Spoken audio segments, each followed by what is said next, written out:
Hello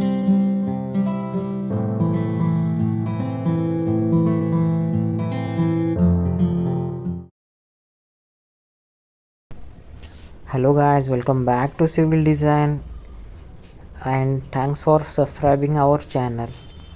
तो आज हम देखने वाले सर्वेइंग के कुछ important MCQ. The crosshairs in the serving telescope are placed in. जो भी क्रॉसहेयर होते हैं सर्विंग के वो आपके प्लेस होते हैं। Option A, vertical circle is to its right and the bubble of the telescope is down. Okay, अगला MCQ, for which of the following permanent adjustment of a theodolite the spire test is used. तो ये जो spire test होती है हमारी वो कहाँ पर यूज़ होती है? तो एडजस्टमेंट ऑफ हॉरिजेंटल एक्सिस। उसके बाद है the adjustment of horizontal cross hair is required particularly when the instrument is used for. Option A, levelling. ये जो लेवलिंग के लिए यूज़ किया जाता है। ओके, हॉरिजेंटल क्रॉस ईयर का जो भी एडजस्टमेंट है वो। उसके बाद है the needle of the magnetic compass is generally supported on. जो नीडल होता है वो आपके नीडल बेरिंग पे सपोर्टेड होता है guys. Okay, hydrographic survey deals with the mapping of. ये जो हाइड्रोग्राफिक सर्वे होता है वो आपको मैपिंग के लिए लार्ज वाटर बॉडीज़ के लिए यूज़ होता है guys. If the n is the number of sides when the total sum of the exterior angle of a closed tower should be। Close tower के लिए आपको चाहिए 2n+4। जो भी आपका क्लोज ट्रैवल्स होता है उसके लिए इम्पोर्टेंट है 2n+4। उसके बाद है the box of a prismatic compass is made of. Option B, brass. Okay, which of the following errors is not eliminated by the method of repetition of horizontal angle measurement। तो इसका सही answer है guys, आप एक बार पढ़ लो इसको अच्छे से। इसका आंसर है option B, error due to the displacement. Size of the theodolite is specified by. ये जो साइज होता है हमारा थियोडोलाइट का वो स्पेसिफाई किया जाता है हमारे डायमीटर ऑफ लोअर प्लेट से। Option C. Okay, the error due to the eccentricity of inner and outer axis can be eliminated by. इसका सही आंसर है गाइज, आप देख सकते हो यहाँ पर। एक बार सब भी ऑप्शन आप रीड कर लो अच्छे से। इसका सही ऑप्शन है option A, reading both verniers and taking the main of the two. Okay, अगला क्वेश्चन है हमारा, in the double application of the principle of reversion the apparent error is. ये जो अपेरेंट एरर होता है इसमें वो होता है option D, 4 times of the true error. उसके बाद है which of the following errors can be eliminated by taking means of the both face observation. इसका सही ऑप्शन है गाइज, आप देख सकते हो, एक बार पढ़ लो इसे अच्छे से। Okay, option D is the right answer. Okay, उसके बाद हमारा अगला क्वेश्चन है, theodolite is an instrument use for.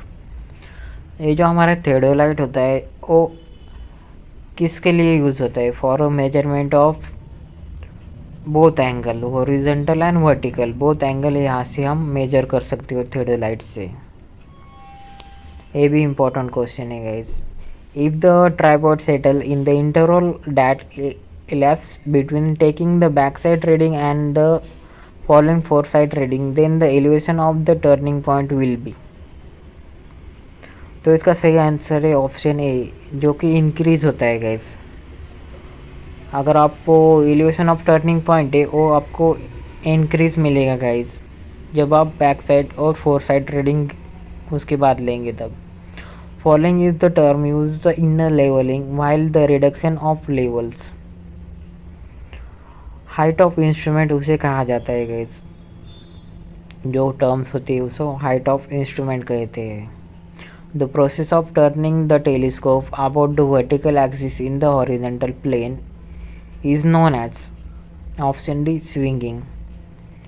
Okay, उसके बाद हमारा अगला क्वेश्चन है guys, if the altitude of bubble is provided both on the index frame as well as the telescope of the theodolite, then the instrument is level with the surface too।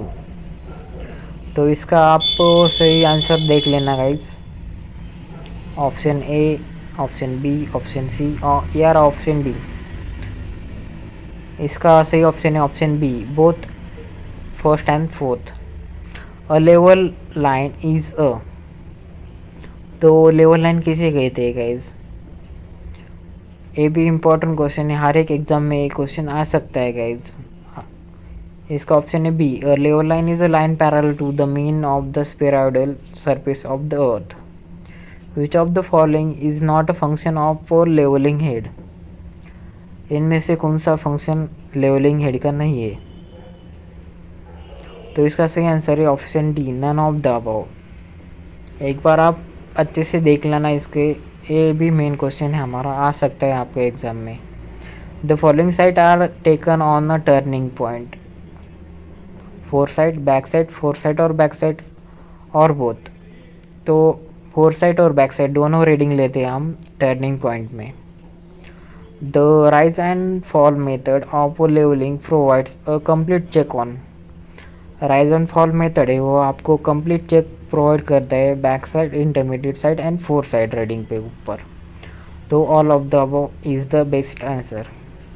In the internal focusing type of telescope the lens provided is, वो होता है हमारा concave lens, जो कि आपको internal focusing of telescope में the horizontal angle between the true meridian and magnetic meridian is at a place is called as, option B declination, declination बोलते हैं इसे।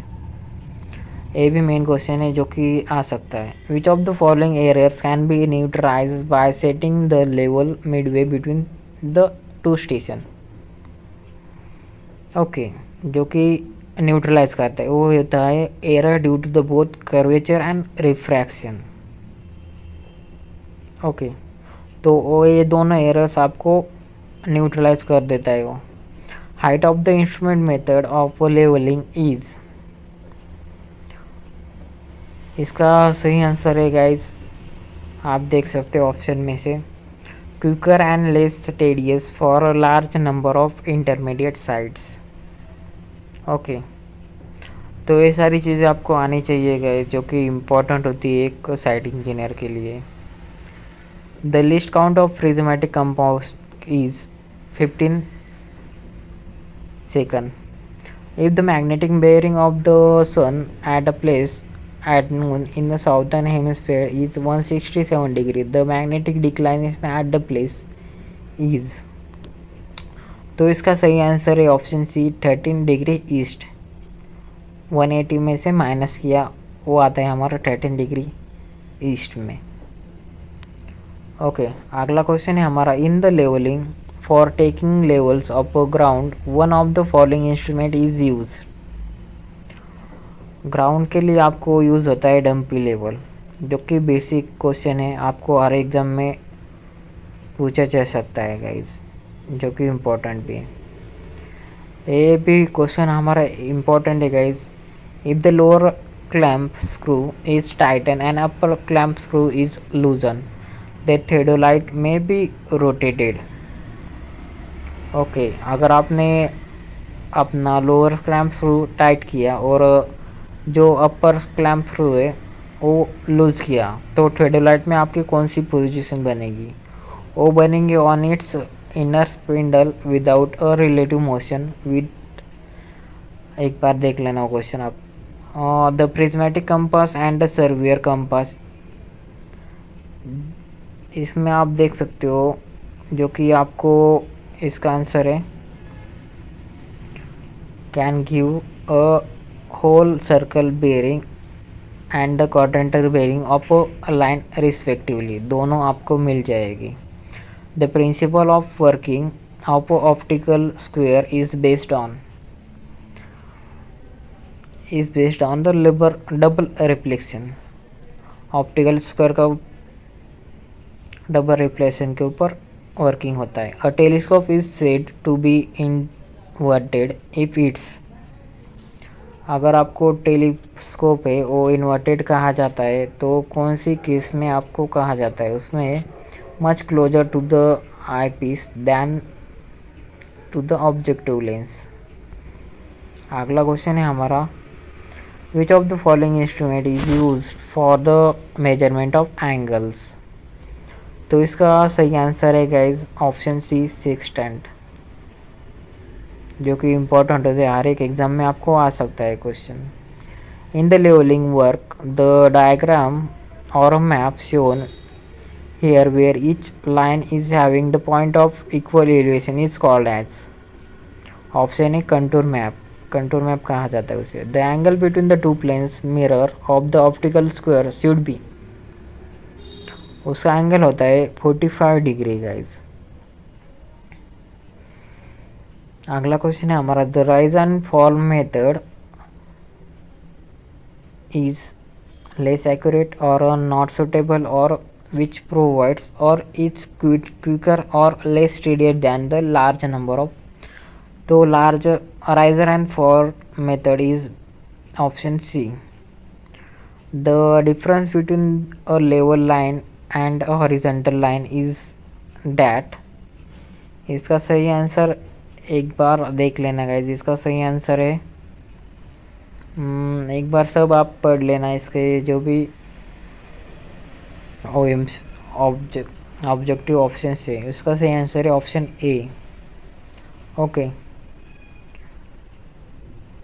The sensitivity of a bubble tube can be increase by, जो sensitivity होती है हमारी bubble tube की वो increase होती है by increasing the diameter of tube.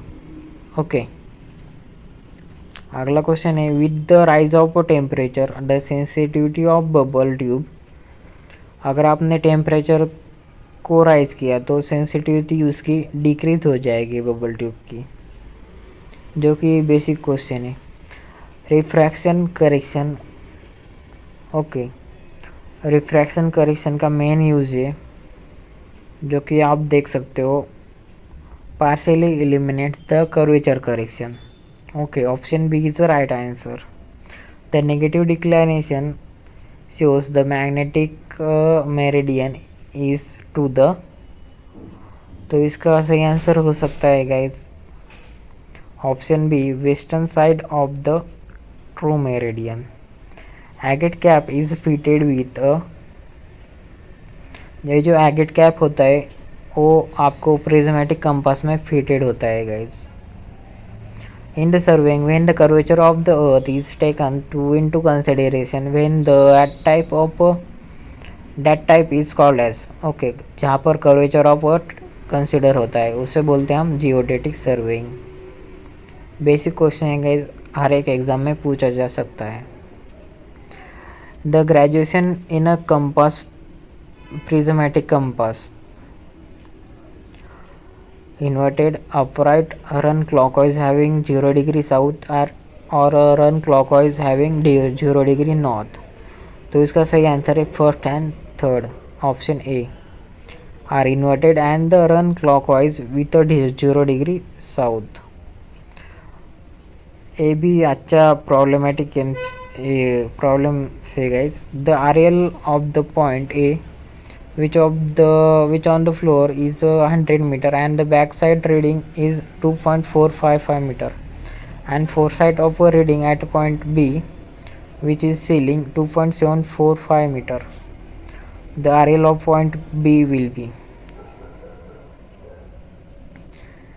Okay, RL of point B निकालना है आपको। यहाँ पर आप देख सकते हो आंसर, यहाँ पर RL ऑफ पॉइंट बी निकालने के लिए ये फेस और BS और RL आपको ऐड करने पड़ेगी उसमें, उसके बाद ही आपको RL निकल के आ जाएगा B का। तो उसका सही आंसर है 105.20, जो कि आपको RL सब ऐड करने पड़ेंगे, RL of A, BS of on A and FS on B। The permissible limit of error in chaining for measurement on a rough और hilly ground is option A 1:2000। Okay, उसके बाद है हमारा the scale on which the 3 dimensions can be measured is known as, उसे कहते हैं हम comparative scale. Option D is the right answer.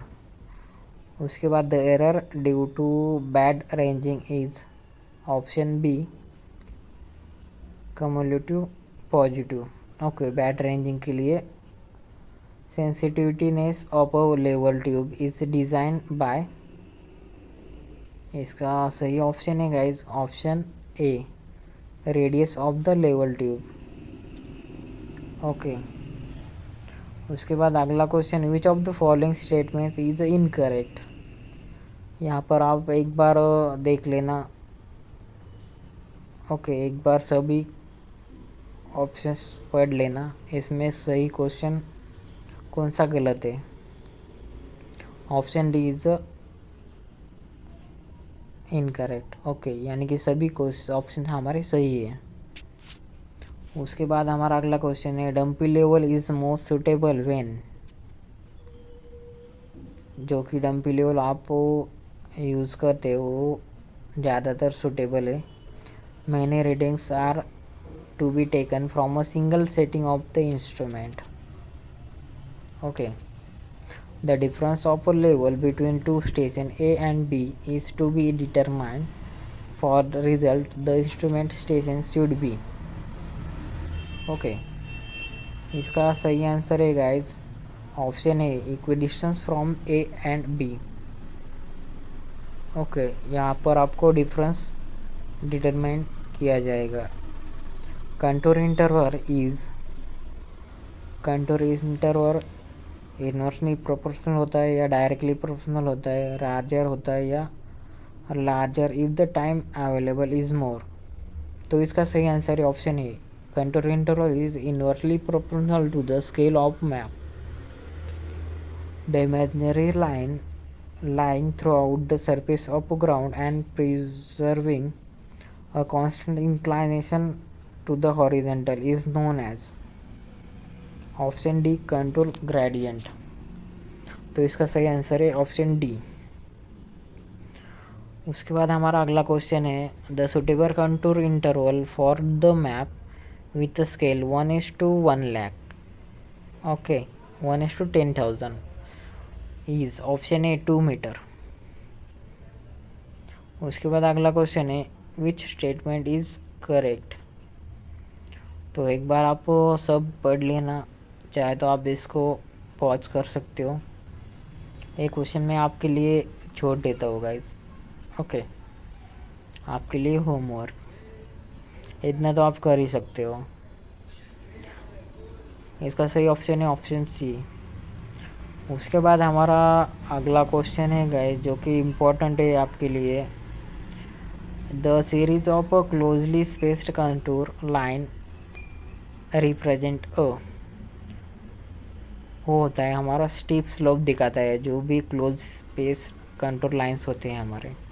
Direct method of contouring is, तो इसका सही आंसर है direct method of contouring is option C most accurate method. उसके बाद if the smallest division of vernier is longer than the smallest division of its primary scale the vernier is known as, तो इसे कहते हैं हम retrograde vernier. Okay, ये भी आपको आईएमपी क्वेश्चन है एग्जाम में अक्सर पूछा जा सकता है। The maximum allowable limit up to that measurement may vary from the true value is known as expected error. As per Indian standard, the length of one link in a 30-meter chain should be 20 centimeter. सही है। Okay, option A is the right answer. In a direct method of contouring, the process of rotating and identifying point lying on the contour is called, उसे कहा जाता है vertical control. In the cross-section method of indirect contouring, the spacing of cross-section depends upon, तो इसका सही answer है guys, एक बार आप ऑप्शन देख लेना सही से। इसका सही ऑप्शन है option D, first second and third is right, यानी कि आपके सही भी आंसर सही है guys. Which of the following method of contouring is most suitable for हिली टेरेन। हिली टेरेन के लिए आपको कौन से चाहिए, तो वो चाहिए हमारा टैकोमेट्रिक मेथड।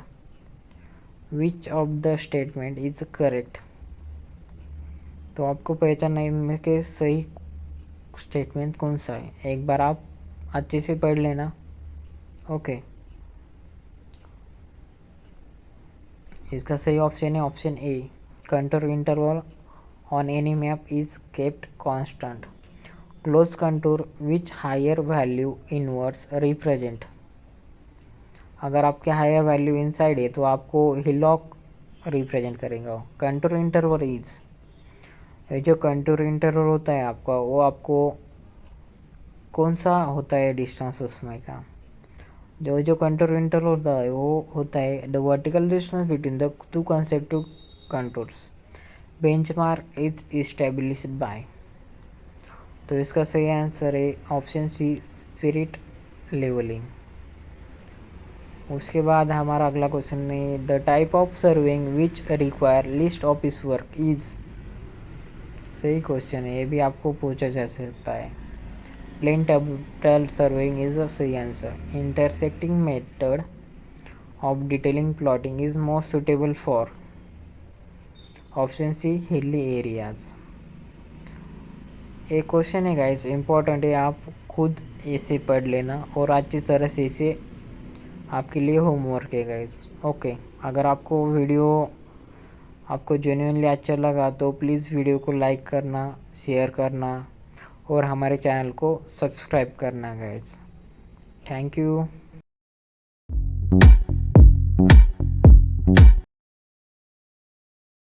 कुछ कंक्रीट टेक्नोलॉजी के ऊपर के एमसीक्यू यहाँ पर हम डिस्कस करेंगे। The factor of safety for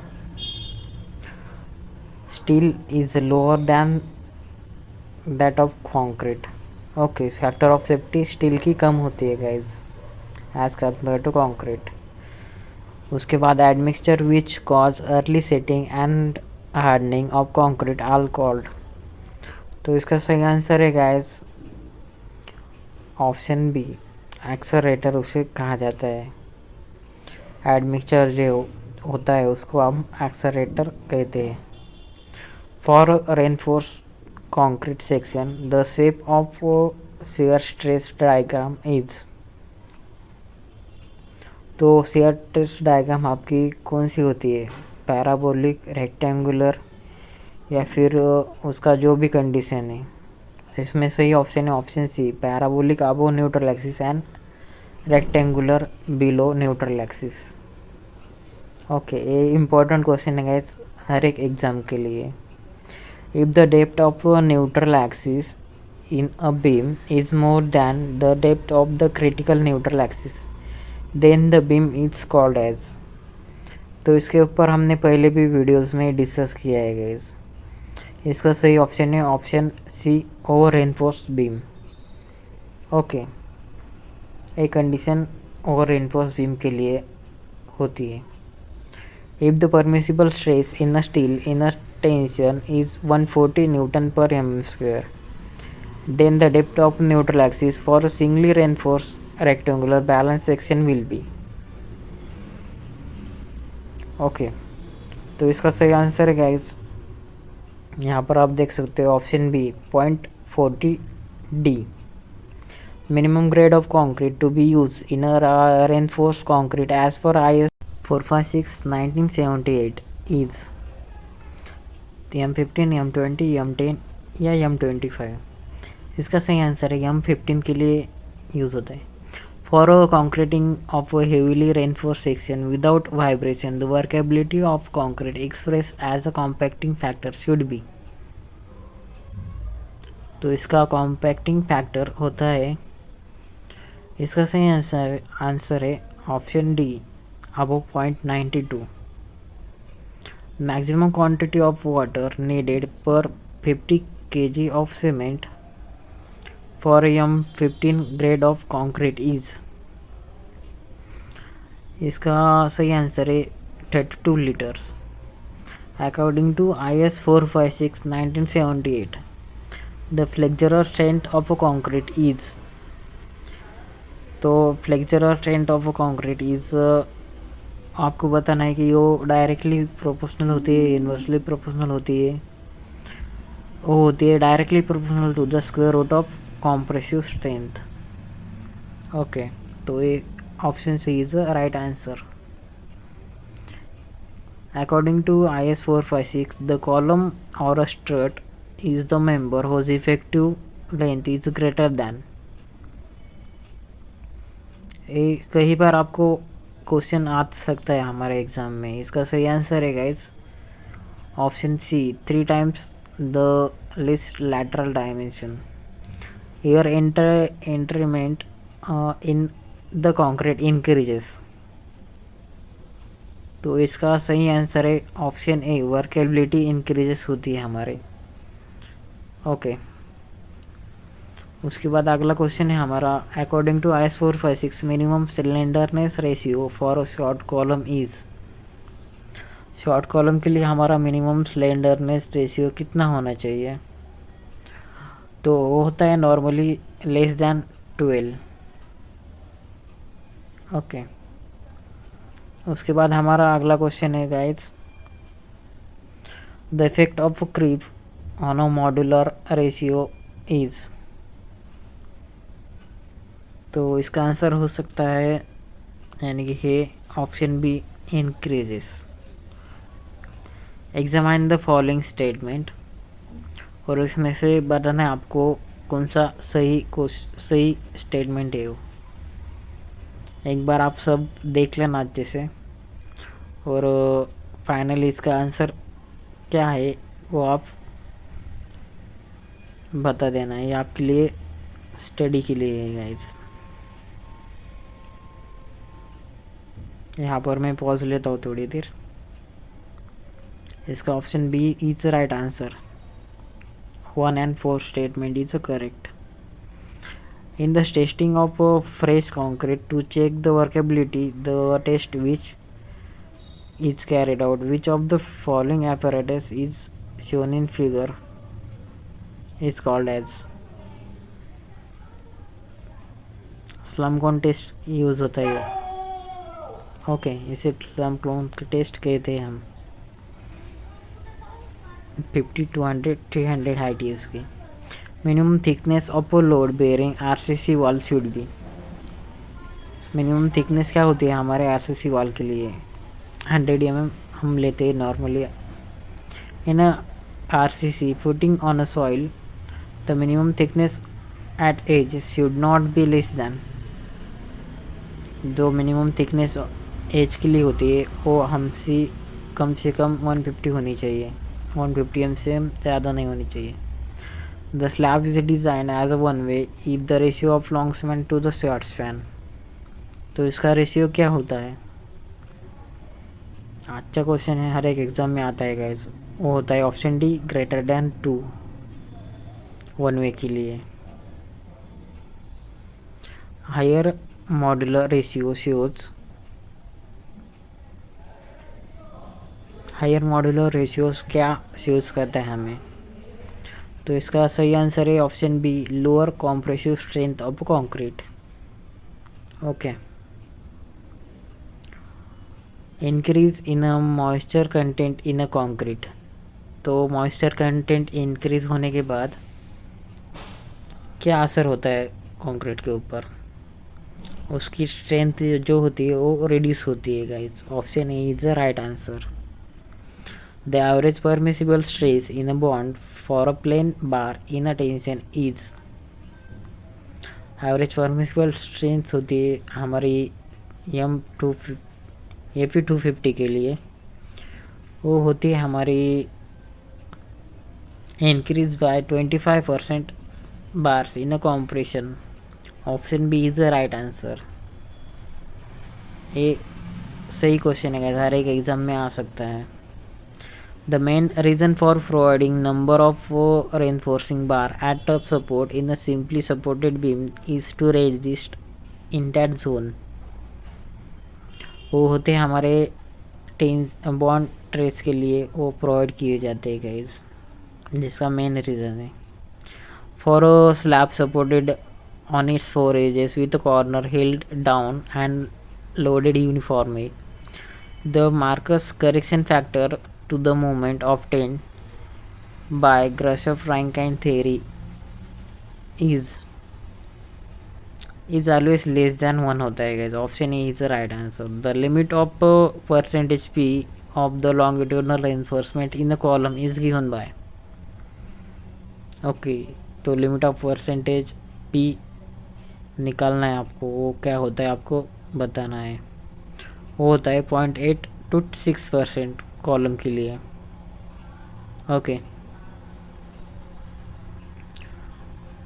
the minimum diameter of longitudinal bar in a column जो होता है 12 mm. यानी कि बेसिक क्वेश्चन ये आपको हर एक एग्ज़ाम में आ सकता है गाइस.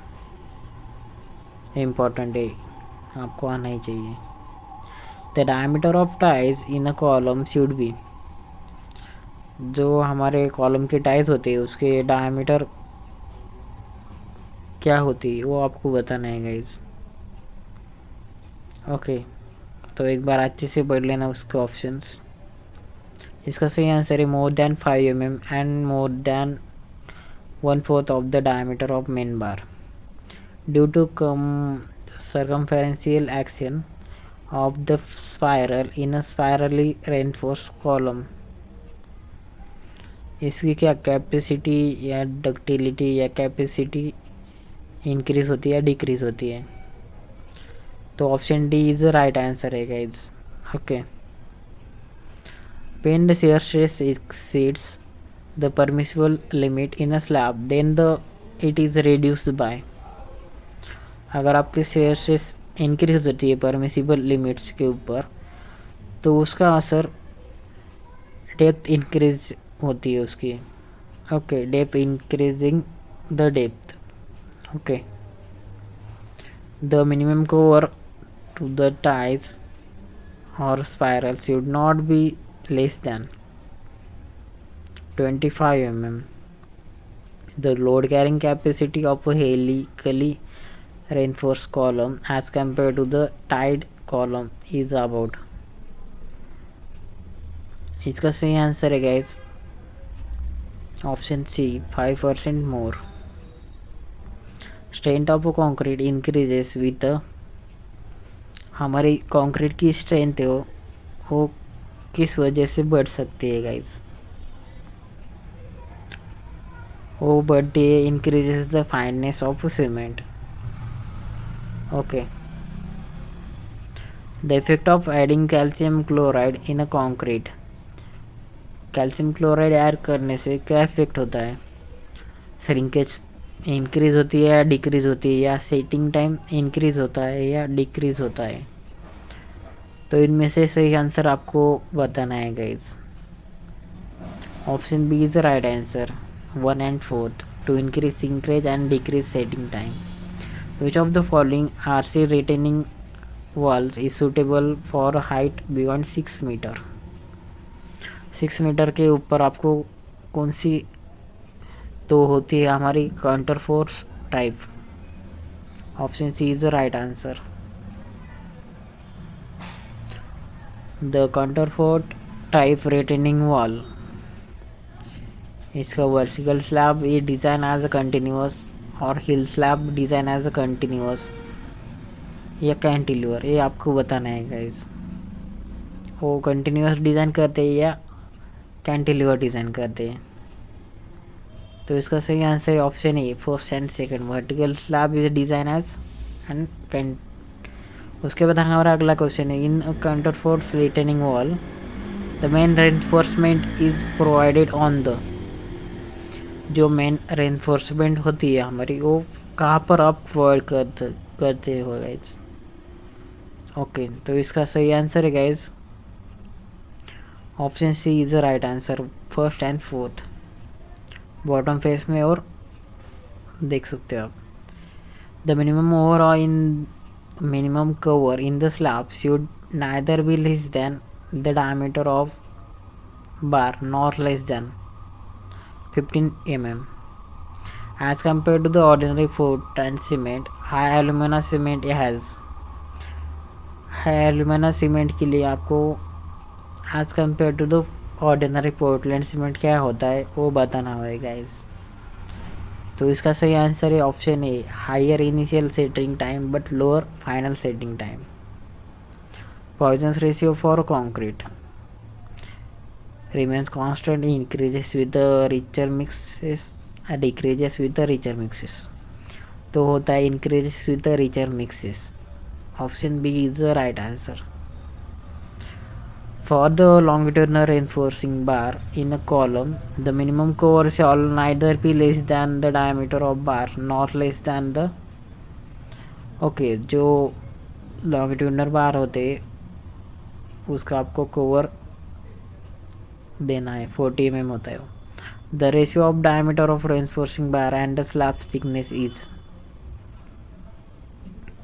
इसका सही ऑप्शन है option D 1/8। The percentage of reinforcement in a case of slab when the high strength reform bar are used is not less than, option B is the right answer 0.12। The percentage of voids in a cement is approximately, जो हमारे percentage of white होते हैं वो होते हैं हमारे 40% approximately. Workability of concrete is inversely proportional to the, जो हमारी वर्केबिलिटी ऑफ कंक्रीट है वो इनवर्सली प्रोपोर्शनल होती है हमारे वाटर सीमेंट लिमिट ऑफ ट्रांजिस के साथ। Okay, which of the following statement is incorrect.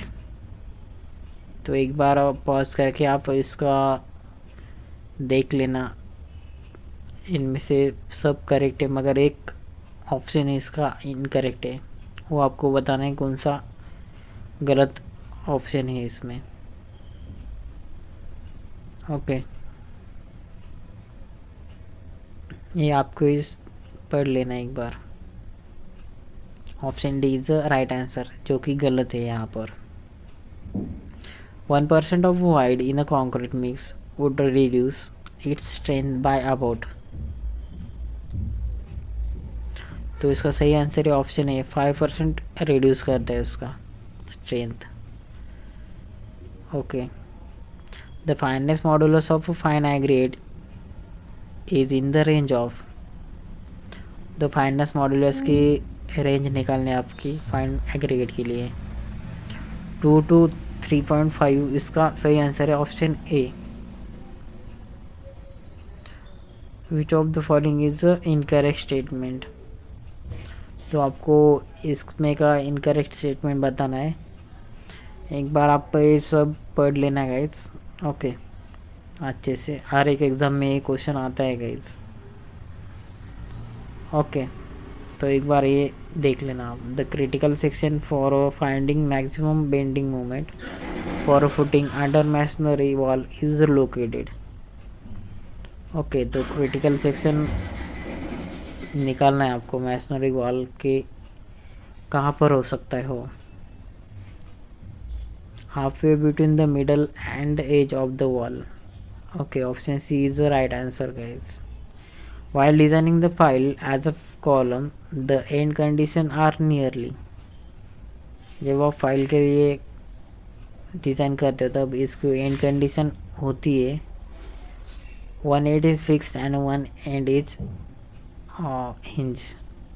According to ISI recommendation, the maximum depth of the straight block for a balance section of a beam of effective depth D is, तो इसका effective depth D होता है 0.43 D as पर ISI। Minimum pitch of traverse reinforcement in a column is, जो कि minimum reinforcement होता है आपको पिच के लिए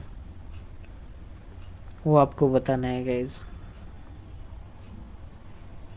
okay, lesser of the above 3 value, जो कि आगे से लेसर वैल्यू है उसका वो मिनिमम पिच होता है। In a symmetrically reinforce section, shrinkage stress in a concrete and steel are respectively. Okay, option B is the right answer. Tensile and compressive.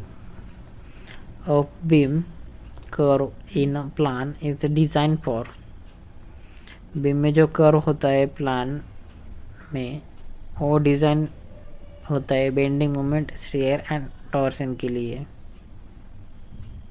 Okay, ये कई बार पूछा जाता जाया है एग्ज़ाम में।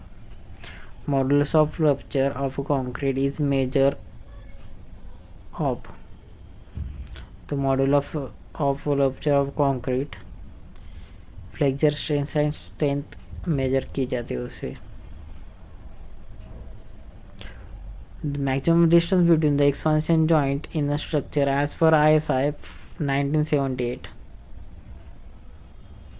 तो इसका सही आंसर है 45 metre. Diagonal tension in the beam is maximum at a neutral axis, decreases below neutral axis or increases below neutral axis. Increases below neutral axis and decreases above the neutral axis. Option C is the right answer. A continuous beam is a deemed to be deep beam when the ratio of effective span to the overall depth is less than.